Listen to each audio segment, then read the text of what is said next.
Welcome back to Leading Edge. I'm Jerry Anderson. She is Dr. Nicole Kalaf-Hughes, Associate Professor of Political Science, Bowling Green State University, talking about the troubling, historic events of this past week.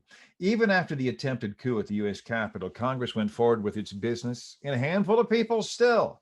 6 U.S. senators on the Republican side, more than that members of the House, including 5 from Ohio, including Jim Jordan, voted against our democracy, voted to overturn legal elections. From a political point of view, how do you think they square that? I think they made a political calculation, and they figured that essentially it wouldn't hurt them. They made a political calculation as to what they could go back to their districts or their states, if you're talking about the Senate, and claim, well, look, we tried to essentially defend this from this non-existent fraud that they claim occurred.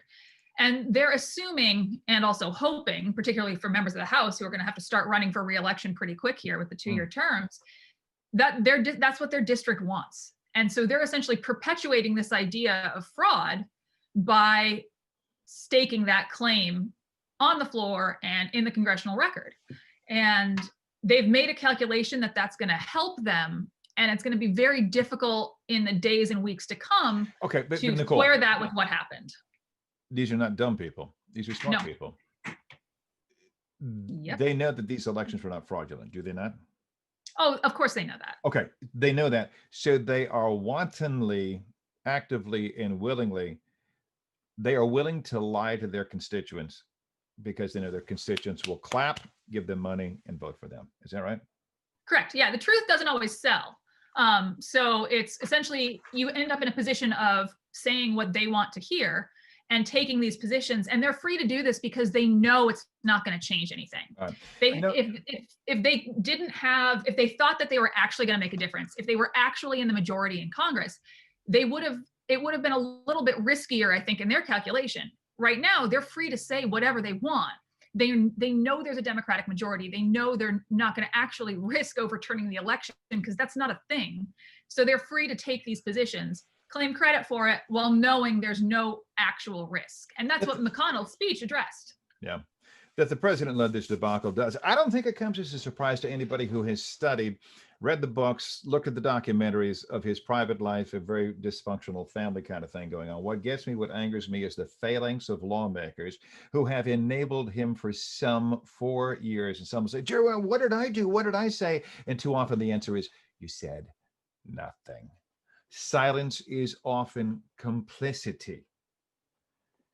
But no, they quake and shake and wet their pants and over fear of being primaried. And what did we hear on Wednesday? Threats of primaries from senior and junior. But you know what? And they're the political science professor. If Republicans primary Republicans, usually the largest beneficiary is the Democratic candidate. Yeah, exactly. And the Republican National Committee is going to be pretty loath to let that happen because the people who would be challenging incumbent Republicans would be even more extreme. So you'd get someone even further out from the party. But Nicole, this isn't going to be about the Republican National Committee.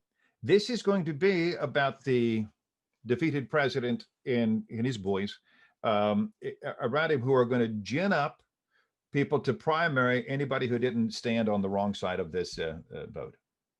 True, but the Republican National Committee is going to have, still have a lot of control as to what happens, and both money. The state level Republican Party and the national party, as to who ends up on the ballot.